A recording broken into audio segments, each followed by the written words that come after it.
என் தம்பி ஒரு விவசாயி ஒரு இது போட்டிருந்தாப்ல, இதுல வச்சிருந்தேன் தன்படத்துல வச்சு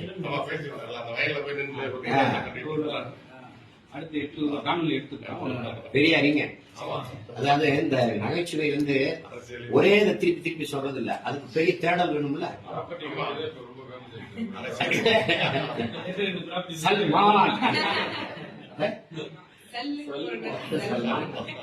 அது ரொம்ப நீங்க எப்படிதான் ஒலிம்பிக்னு எப்படி கேப்பீங்கன்னா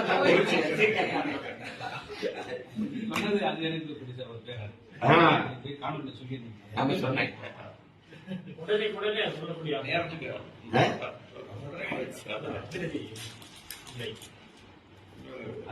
ஒருத்தரோட அலுவலகத்துக்கு வரல, பார்க்கல. மாமா இருந்தாங்க, மாமா நம்ம ஐட்டம் நம்மது இதை எடுத்துட்டு எனக்கு கொடுத்துருங்க. நேற்று ஒன்று கொடுத்தா நகை சராசரி எடுத்து கூட கொடுத்து இல்ல மாமா நீங்க குறிப்பெடுத்துட்டு எனக்கு தந்துருவாங்க. மாமா மறந்துட்டு விட்டுறக்கூடாது. நடக்க முடியும்.